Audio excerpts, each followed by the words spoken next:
there seems to be no end to the drama when it comes to the life of Britney Spears. Once America's sweetheart, the headlines have now turned ugly. NBC's Peter Alexander has the latest. Today in a New York federal courtroom, Sean Diddy Combs told the judge he was, quote, a little nervous.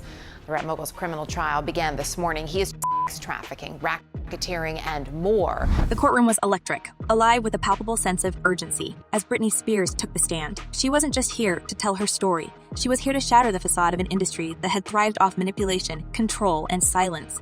The air seemed to thicken as she began recounting her harrowing journey, her voice steady but charged with the weight of years of suffering. The packed gallery, which included journalists, legal teams, and even members of the public who'd camped out overnight for a seat, sat on the edge of their chairs. This wasn't just a testimony, it was an expose of the entertainment industry's darkest underbelly. You already made everybody think I'm crazy. You already took my family away.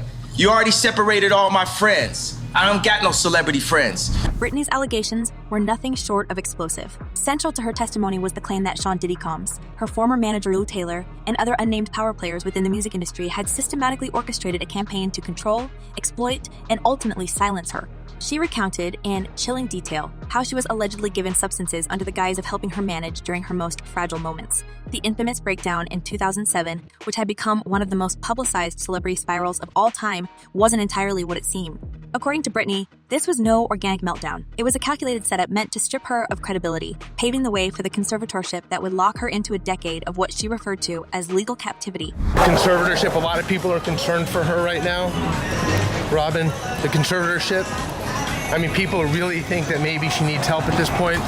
The courtroom was stunned as Britney detailed the events surrounding her notorious performance at the 2007 Video Music Awards. This was the performance still etched in the public's memory. The lackluster choreography, the vacant expressions, the relentless ridicule that followed.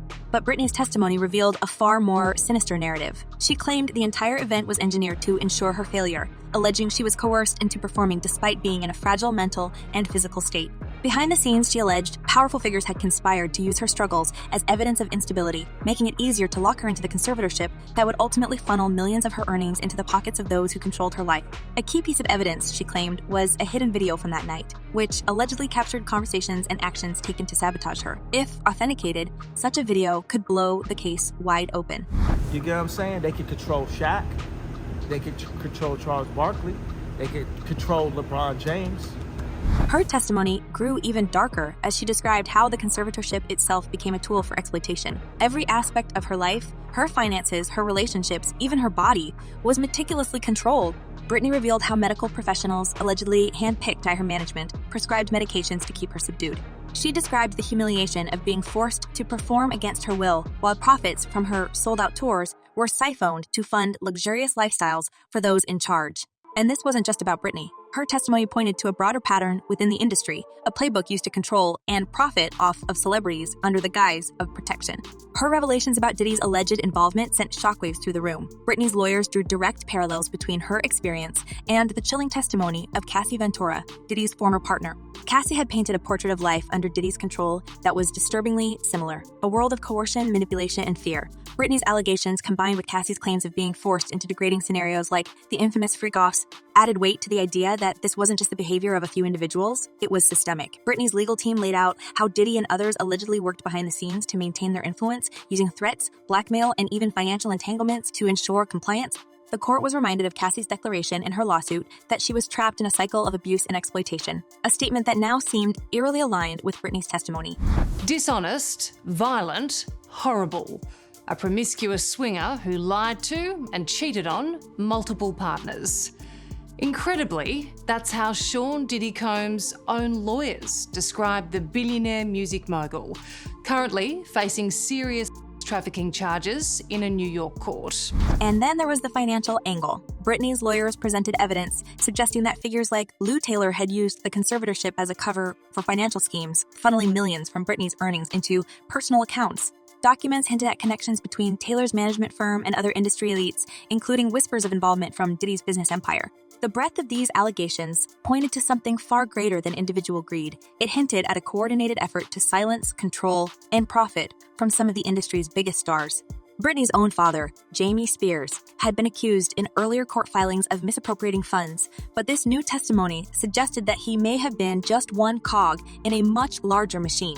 The atmosphere in the courtroom shifted as the testimony began to paint a broader conspiracy. Britney's claims weren't just about her personal suffering. They were about an industry that seemed to thrive on exploiting its most vulnerable stars. The gallery whispered in hushed tones as her lawyers introduced evidence of financial irregularities tied to other celebrities who had faced similar struggles. They hinted at connections between Britney's conservatorship and the allegations swirling around Diddy's ongoing trial, which included charges of racketeering and coercion. Was there a hidden network in Hollywood, one designed to protect the powerful while silencing the powerless? Britney's testimony suggested that the answer might be yes. The centerpiece of a lot of what happened during direct testimony were freak-offs. And what the prosecution tried to show was that he forced and or coerced her into doing these freak-offs. And we've talked about this earlier this week, that at least my opinion is that in a lot of these, the prosecution just didn't close the loop. It was something she felt. As Britney stepped down from the stand, the courtroom was left reeling. This wasn't just a fight for Britney's freedom. It was a fight to expose what could be one of the biggest scandals in the history of the entertainment industry. Journalists scrambled to file their stories while spectators debated in whispers. The question on everyone's mind was clear. If Britney's testimony was true, how many others had suffered in silence?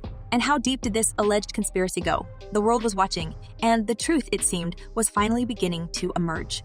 But as far as Meek Mills, Puff Daddy, whoever, none of these, all you fake hard, fuck you. But the shocking revelations didn't stop with Britney's testimony. As the legal proceedings unraveled, the spotlight shifted to Sean Diddy Combs himself, a man whose meteoric rise to music industry dominance now appeared shadowed by allegations that could redefine his legacy forever.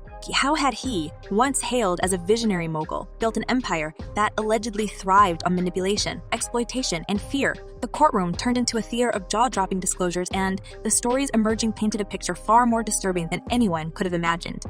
Are you surprised by the evidence that's already coming out in the criminal trial? No, I'm not surprised.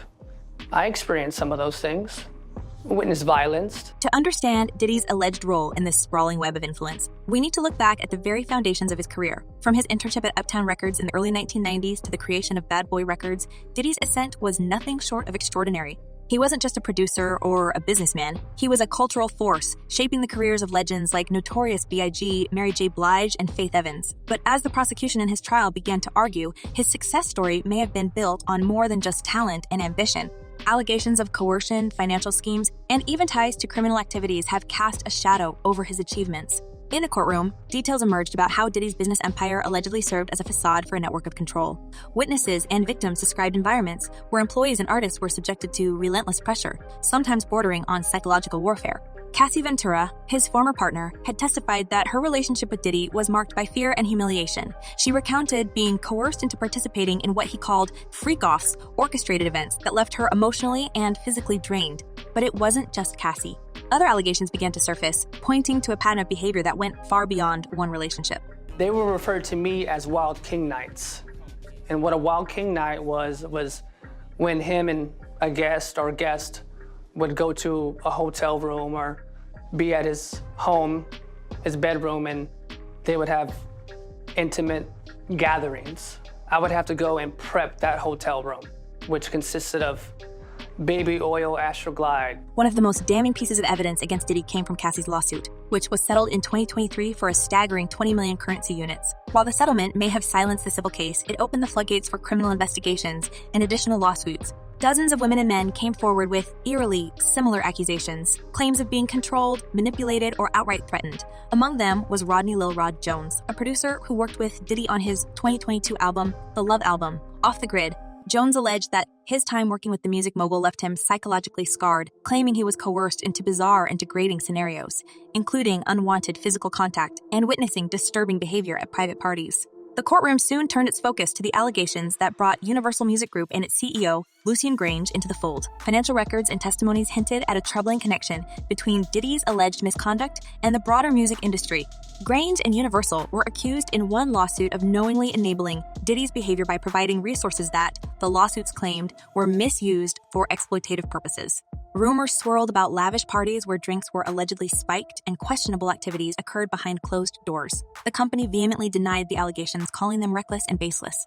Still, the mere suggestion that one of the most powerful figures in the music world could be implicated sent shockwaves through the industry. Of coming forward, they've been afraid of what he could potentially do to them within the industry, what they could what he could do to them professionally, maybe even personally. And so, yes, it's been a dark secret they've held on to for a very, very long time. And then there were the whispers of a hidden network, a shadowy alliance of powerful individuals working together to protect their interests and silence victims. Britney's testimony hinted at financial schemes involving her former manager, Lou Taylor, suggesting a broader system of control that went beyond her conservatorship. Cassie's lawsuit named not just Diddy, but also members of his staff and even his own son, Justin Combs. The allegations painted a picture of a tightly knit group where loyalty was enforced through fear and complicity. And I wouldn't be here. And on the news, they would have said it was because of a mental issue. Adding fuel to the fire were West's recent incendiary comments about controlled celebrities and Hollywood sacrifices. Though often dismissed as erratic, West's words began to take on a more chilling relevance as the trial unfolded. He had claimed that some of the industry's biggest names were under the thumb of unseen forces, controlled through fear, blackmail, or worse. Britney's and Cassie's accounts seemed to echo these sentiments, raising the question, was he shedding light on an uncomfortable truth, or was this just another chapter in his unpredictable narrative? Right. I ain't never been back to the hospital since 2015, but every time they say I'm crazy, it's just when I'm saying the truth. The courtroom was abuzz as legal teams presented evidence that seemed to bolster West's cryptic claims. Financial documents were displayed, showing unusual transactions between celebrity management firms and shell companies with no clear business purpose. These shadowy entities, some allegedly connected to Lou Taylor and Diddy's associates, appeared to funnel money into private trusts and offshore accounts. This raised questions about whether these funds were used to support the very mechanisms of control that Britney and Cassie describe. Were these financial pipelines part of a larger scheme to manipulate not just individual stars, but the broader industry itself? Experts speculated that these were black budgets used to maintain the power structures that kept victims silent. Adding another layer to the mystery was the revelation of leaked communications between high-level executives at major record labels. Text messages and emails hinted at a coordinated effort to suppress stories that could damage high-profile artists and executives. One email, allegedly sent by a Universal Music Group executive in 2022, discussed containing a scandal involving an artist who had threatened to go public about abuse. The language was vague but telling, referencing media narratives and damage control strategies that had been implemented in the past. While no names were directly mentioned, the timing of these communications eerily coincided with Britney's and Cassie's public statements. He cornered me, and then he asked me, with his arm up, he asked me, "How you doing?"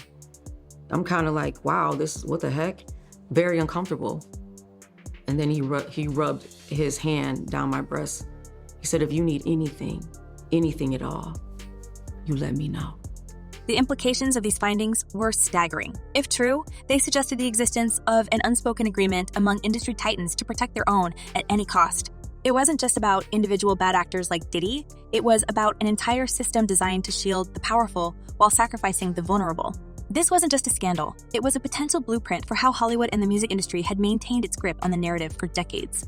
As these revelations came to light, the courtroom felt less like a battleground for justice and more like the unmasking of a machine that had operated in the shadows for far too long. The question is he a criminal? Is he basically akin to a mob boss running several criminal enterprises? And while it's very clear to me he is a depraved, disgusting person, we have to prove that he violated the law. The historical context added an even darker layer to the unfolding drama. Hollywood and the music industry have long been plagued by scandals of exploitation and abuse, from the Me Too movement to high-profile cases involving figures like Harvey Weinstein.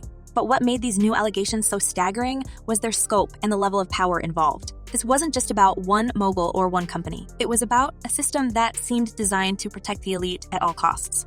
Let's talk about the filth that's starting to come out in the early days of the Diddy trial. This, of course, is P. Diddy. Surprise, surprise, he's a creep. Surprise, surprise, he's done horrible things. Unfortunately, we're all going to take a disgusting trip to his seedy, awful world. The man has no class. He has no kindness in his dark, dark heart. And he's depraved. That's my opinion. This is a depraved, disgusting individual about whom I wish to hear nothing after this trial is done. As the trial continued, the courage of the victims coming forward became one of the most compelling aspects of the story. Cassie, in particular, stood out as a symbol of resilience. Despite being publicly scrutinized and cross-examined, she remained composed and unwavering in her testimony. Her decision to file a lawsuit against one of the most influential men in music, and to settle it within hours, was seen as a turning point. It inspired others to speak out, creating a ripple effect that could no longer be ignored. And what's really going to be interesting is the parade of celebrities who we expect to be mentioned and or called into that courtroom. You know, people who we hadn't heard about prior, like Mike Myers. You know, Austin Powers, Mike Myers, why is he getting called? Why is he on the witness list? That'll be fascinating. And then, of course, there are the no-name, quote unquote, women who are going to have to find every ounce of courage they have. The courtroom revelations also forced a reckoning within the industry itself. Major players like Universal Music Group faced increased scrutiny, with calls for transparency and accountability growing louder. The public began to question how much the industry knew about the alleged misconduct and why it took so long for these stories to come to light. Was this a case of willful ignorance, or were there active efforts to cover up the truth? The answers to these questions could have far-reaching implications, not just for the music world, but for all of Hollywood. I'm sorry, I'm just I'm in this moment right now. This is crazy. Sorry.